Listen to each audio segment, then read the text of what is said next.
Hello, my name is Jaime Johnson. I would like to present an improvement project to nursing practice involving Hispanic women and breastfeeding outcomes.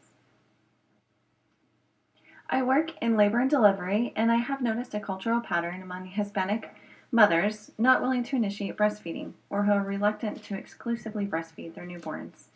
Although this is a known cultural preference, I wanted to figure out a way to break through this cultural barrier to improve breastfeeding outcomes. After evaluating the literature, I found one article in particular that explained how Hispanic women respond to breastfeeding peer counselors.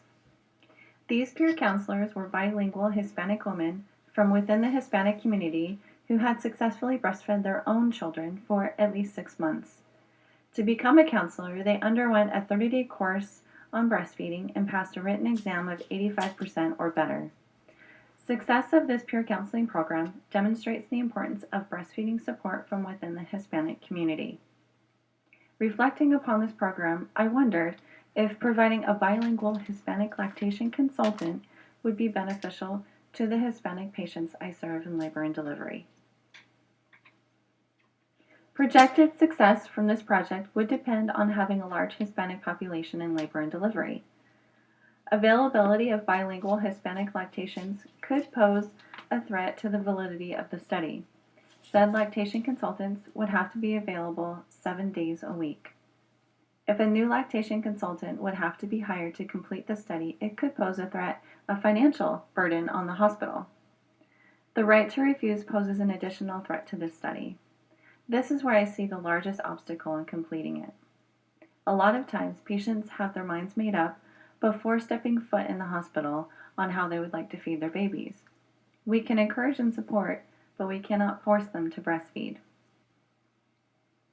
Consultant availability would be evaluated, patients opting in and out of the study would be reviewed, and feedback from the nursing staff, all lactation consultants, and Hispanic patient questionnaires would be analyzed.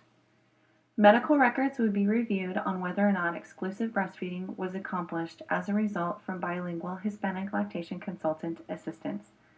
These numbers would be compared to all other Hispanic patients opting out of the study. Meetings would be held prior to the study's go live with the nursing staff and lactation consultants within the hospital's labor and delivery department to explain the study.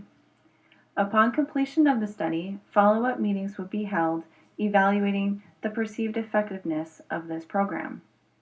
A questionnaire will be provided at the follow-up meetings asking if the hospital should continue providing this intervention to Hispanic patients. The findings of the study would be reviewed within labor and delivery. If deemed successful and worthy of making a practice change, implementation would be requested throughout the organization of local hospitals. Continued evaluation will be made to determine if this is a successful practice change. I anticipate that this practice change will only be successful in hospitals with a large Hispanic population. The initial results will be formatted for publication and submitted to a nursing or lactation journal. Requests will be made to state and national nursing and lactation conferences to share the findings to help facilitate this practice change on a national level. Information about how this practice change is implemented will be shared during hospital childbirth classes and OBGYN in-services to encourage word of mouth throughout the community. Promoting and supporting exclusive breastfeeding is a passion of mine. I appreciate your time and I hope you enjoyed this evidence-based practice presentation.